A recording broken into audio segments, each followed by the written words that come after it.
Halo teman-teman kos-kosan, gimana kabar kalian? Baik-baik saja kan? Sesuai janji Abdikos, di video kali ini Abdikos akan membuat teori tentang kekuatan misterius dari Dabura, termasuk bagaimana jika Mahoraga mampu bertahan dari serangan Dabura sehingga dia menyelesaikan seluruh adaptasinya. Berikut pembahasan teorinya, check it bro. Pertama, kekuatan Dabura adalah cahaya dan titik-titik-titik. Yap, di terjemahan resmi, kekuatan Dabura dijelaskan dengan gamblang, yaitu cahaya dan titik-titik. Dari sini Abdikos yang mantan anak IPA langsung belajar kembali tentang apa itu cahaya serta sifat-sifatnya yang berjumlah 14. Cahaya sendiri adalah bentuk energi yang bisa merambat tanpa medium. Jadi meskipun di antara matahari dan bumi ada ruang hampa udara, cahaya matahari tetap sampai ke bumi karena pergerakan cahaya matahari tidak butuh medium untuk merambat sampai ke bumi. Kecepatan cahaya kalau dibulatkan adalah 300.000 km per detik, membuat cahaya menjadi yang tercepat di alam semesta berdasarkan teori relativitas Einstein. Pertanyaannya, kenapa cahaya bisa sangat cepat? Jawabannya adalah karena cahaya tidak memiliki massa. Jadi cahaya tidak terbuat dari atom, melainkan partikel elementer tanpa massa yang disebut foton. Itulah kenapa tidak ada satupun benda bermassa yang mampu melampaui kecepatan cahaya di ruang hampa udara. Namun jika melalui perantara seperti air dan kaca, ada benda yang bisa melampaui kecepatan cahaya, yaitu salah satu dari 3 inti atom yang disebut elektron. Hal ini membentuk fenomena yang disebut radiasi Cherenkov berwarna biru. Fenomena di dunia nyata bisa teman-teman lihat dari reaksi nuklir yang berwarna biru. Kenapa Abdikos membahas radiasi nuklir saat membahas kekuatan cahaya dari Dabura?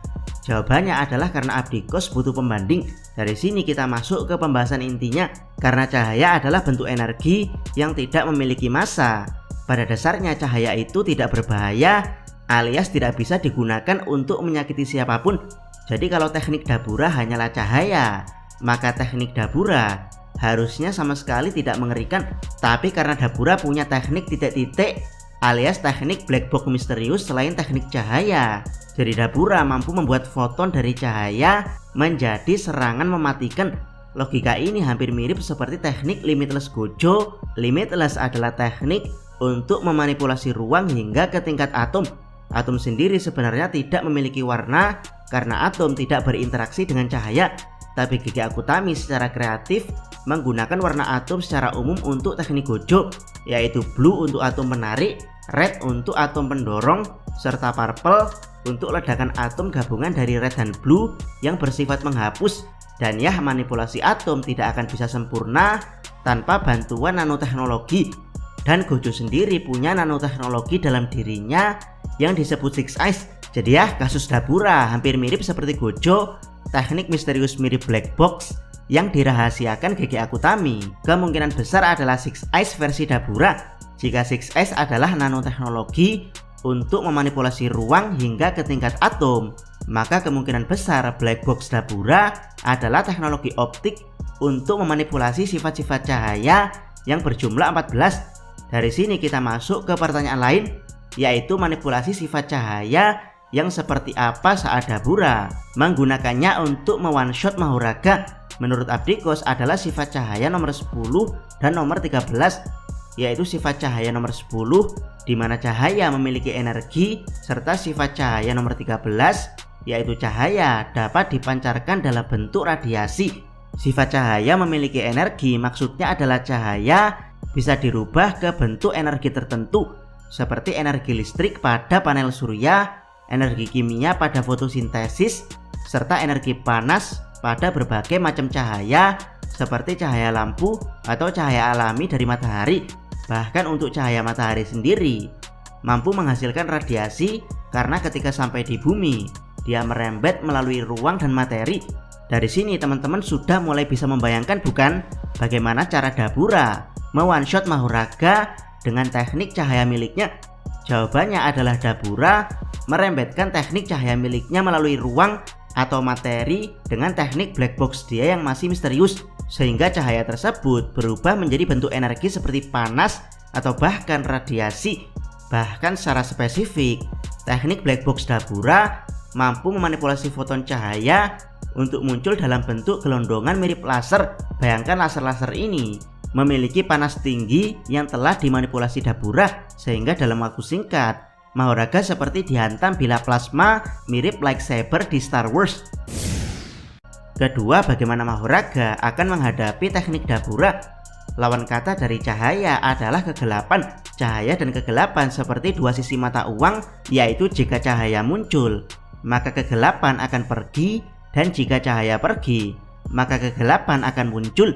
Dari cahaya dan kegelapan tidak bisa muncul dalam waktu yang bersamaan.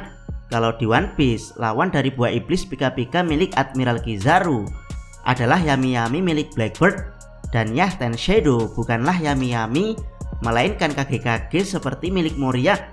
Jadi kekuatan Ten Shadow sangat dipengaruhi oleh cahaya dan kegelapan, karena bayangan itu berdiri di antara cahaya dan kegelapan. Dalam kasus Ten Shadow, saat di dalam ruangan sempit, Megumi mampu membentuk domain Ten Shadow miliknya menjadi tertutup rapat mengikuti bentuk ruangannya, sehingga Megumi bisa memunculkan makhluk bayangan dari posisi manapun, termasuk dari atas kepala lawannya. Dan Yah, karena teknik Dabura adalah memanipulasi cahaya dengan black box misterius, jadi kemungkinan besar teknik ini akan mampu melemahkan Ten Shadow Yuka dengan cukup telak, alias cahaya milik Dabura akan mampu menembus bayangan Yuka. Tapi Yah, karena Mahoraga mengadaptasi fenomena tanpa peduli apapun bentuk serangannya, maka jika Mahoraga berhasil menyelesaikan adaptasi dari teknik Dabura, Abdikos curiga kalau Mahoraga akan muncul sebagai makhluk kegelapan mutlak atau sebut saja Dark Shadow. Jadi jika menyelesaikan adaptasi Infinity membuat Mahoraga mampu melepaskan tebasan yang membelah partikel ruang hingga ke tingkat atom di mana Infinity Gojo berada. Abdikos curiga setelah menyelesaikan adaptasi dari teknik cahaya milik Dabura, Mahoraga akan jadi makhluk kegelapan mutlak mirip black hole, yaitu makhluk dengan kepadatan gravitasi yang sangat tinggi sehingga cahaya Dabura akan terperangkap atau bahkan tidak bisa menembus bentuk gelap dari Mahoraga. Abdikos pengennya adaptasi Mahoraga sampai ke tahap Garo, yaitu mampu merubah bentuk fisiknya dari Garo, monster Garo, sampai Cosmic Garo. Jadi Mahoraga tidak hanya mencari celah dari fenomena, tapi dia benar-benar mampu berevolusi menjadi makhluk gelap yang resisten terhadap cahaya Dabura. Serta Mahoraga mampu memberikan serangan gravitasi tinggi yang mampu memerangkap cahaya Dabura. Pada akhirnya ini akan menjadi pertarungan antara Dark Shadow melawan Radiation Light, yaitu dua entitas yang tidak seharusnya bertemu tapi dipaksakan bertemu. Ketiga, Yuka akan kalah karena penyakitnya. Jika Mahoraga tidak mampu berevolusi menjadi Dark Shadow karena melihat kasus dia saat menyelesaikan adaptasi Infinity Gojo, Abdikos berharap Yuka lah yang akan berubah ke mode Dark Shadow, karena sebelumnya Yuka mampu mengambil kekuatan cakar dari Divine Dog sebagai aksesoris serangan di tubuhnya. Abdikos berharap jika Mahoraga mampu menyelesaikan adaptasi Dabura, maka Yuka akan muncul kembali dalam mode bayangan mutlak atau sebut saja Dark Shadow. Yuka akan jadi seperti Kasimu Hajime mode Beast Ember. Dalam mode Dark Shadow, 10 bayangan Yuka mengalami peningkatan kekuatan yang luar biasa karena dia memanfaatkan blueprint dari Mahoraga yang menyelesaikan adaptasi dari teknik Dabura. Dabura akan sempat dihajar Yuka dalam mode bayangan mutlak karena serangan cahaya dari Dabura tidak lagi mampu menembus Yuka. Abdikos berharap Dabura juga memiliki plot twist seperti mampu merubah bentuk tubuhnya ke bentuk radiasi cahaya biru mirip seperti radiasi Serenkov, di mana Dabura akan memakai kekuatan radiasi yang melebihi kekuatan cahaya. Dalam mode Radiation Light, cahaya Dabura tidak lagi berwarna kuning melainkan berwarna biru, sehingga pertarungan epik antara Dark Shadow Yuka melawan Radiation Light Dabura akan pecah. Abdikos yakin penyakit Yuka akan jadi plot twist di mana saat dia akan menghabisi Dabura, Yuka berhenti mendadak karena tubuh fisiknya telah mencapai batas. Akhirnya Yuka mati dikalahkan penyakitnya sendiri, bukan dikalahkan oleh Dabura, yang mana hal ini akan membuat Dabura galau dengan kemenangannya. Bagaimana menurut pendapat teman-teman? Silahkan tuliskan komentar kalian di bawah. Jangan lupa subscribe channel Takos dan jangan lupa share video ini sampai ke salam.